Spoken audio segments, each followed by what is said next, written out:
Hey, this is this witch here, Mother Phoenix, and there's a lot of stuff that I've wanted to make videos about and things that I've wanted to talk about. I kept waiting for the perfect moment, but the perfect moment will never come because I'm always sick, so I'm just going to get it over with. This one is titled, Unblocked, Unfuck Me, and it's the number one biggest complaint I ever heard in the pagan community from my fellow pagans was that they're feeling blocked. Like they can't feel the magic, they can't sense the energy, they're having trouble with their spell work, and they immediately go to a dark place in their mind that somebody's cursing them, which isn't true. It's usually 99% of the time not true. The reason why you're blocked and the reason why you can't feel the magic around you is because you're getting in your own way.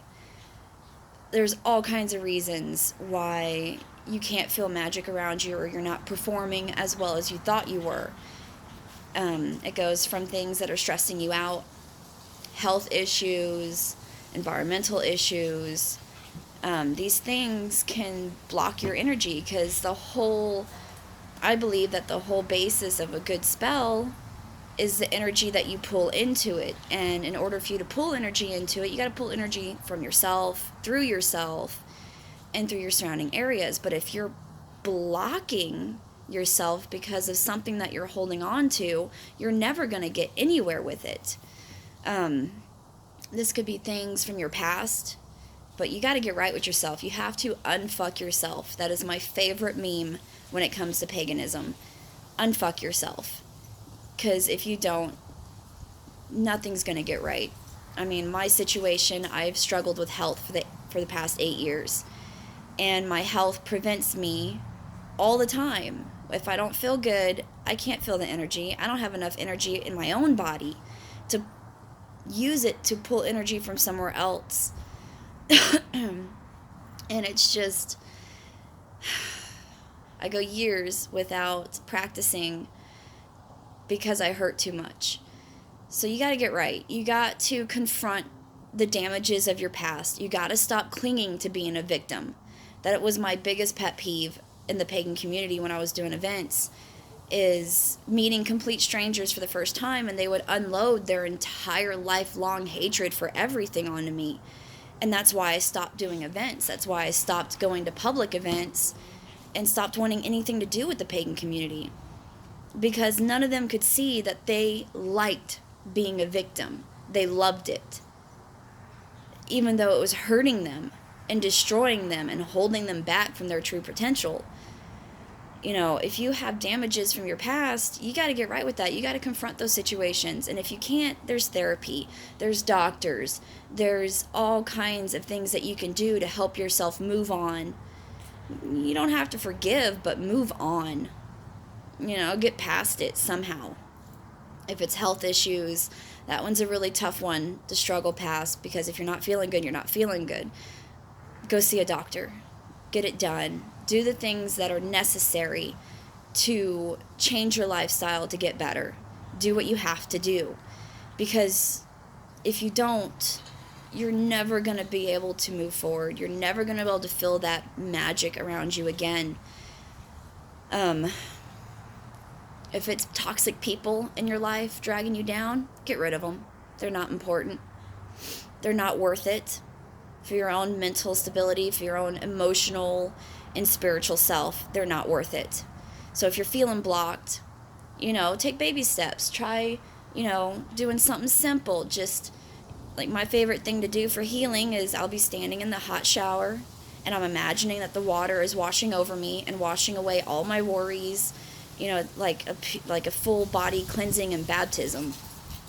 And I'll draw sigils on the walls or the doors with just my finger through the steam. And sometimes it helps. I'll sing my favorite chant or my favorite song from the radio. It doesn't matter. You don't have to get complicated. You can just start off small and just turn it into a routine and slowly get through it. You can't expect results right away. The other thing is casting spells for healing. And for other things, like protection and helping you all around, whatever's holding you back or keeping you blocked from accessing the energy you need for a spell, is that you have to remember spells fade. They don't last forever. So just because you spend all the time to cast one spell one time, you have to understand that the energy put into that spell is going to dissipate. It is going to go away, and you are going to feel less and less of its effects. So that's why you're going through this whole, oh, I feel good this month because I did that spell, and then all of a sudden you're depressed and having anxiety again for a whole, and you're like, well, what happened? I'm not good at this. And you start doubting yourself and thinking, oh, it was just a fluke, it was a placebo effect. It really wasn't. You know, spells from moon phase to moon phase fade with the moon, as well as things with energy. If you eat a bunch of sugar, you're going to get a sugar high. But then what happens? Then you crash, and it ends, and you no longer feel good. That's the same concept with most spells. We just do simple things, you know, like drawing a sigil on your thigh. Like if you're sitting with someone that's making you nervous or getting your anxiety going, they stress you out, they're toxic, you don't know how to get rid of them, just gently, you know, draw a protection sigil, a calming sigil on your leg, repeat it over and over. You know, it doesn't have to be huge and noticeable. You can just, you know, pretend like you're just playing with your pants and drawing a sigil, and it'll help calm you down. There's all kinds of little things that you can do. You don't have to be big and elaborate and crazy, because sometimes those things just stress you out even more. The whole point of magic is it's around you. It's in you. You can draw it from everything. You just have to have the mindset to do it, and you have to learn how to let go of the things that are stopping your mind from doing it, that are stopping your spirit from doing it. So, anyways, it was a noisy dogs. I had to pause. So anyways, the point is, you're blocked. Get the fuck over it. Move on. Stop trying to be a victim. Stop clinging to hatred for the church, hatred for your parents, hatred for whoever hurt you in your past. Stop blaming everyone for why you don't feel good. Fix yourself, because only you can do it. Nobody else can do it for you. And you're not going to be good at what you want to do until you get rid of these things. And to me, that is the first step. If you're wanting to learn anything with paganism, yeah, you do your research, you figure out what paths you like, you test the grounds with everything, and you read and read and read and research, and you form something in your own mind on how you want to conceive what you found out. I just forgot what I was saying. Part of my problems is I forget everything. Gotta let it go. You gotta get rid of all that shit. You gotta let those people go. You gotta let those feelings go. Stop trying to play victim, because not everyone is a victim. You're a bad guy too. You've done something to someone too, and you would want them to forgive you. So get right with yourself. You're blocked. Now unfuck it. Unblock it. Do some cleaning. Cleaning of self.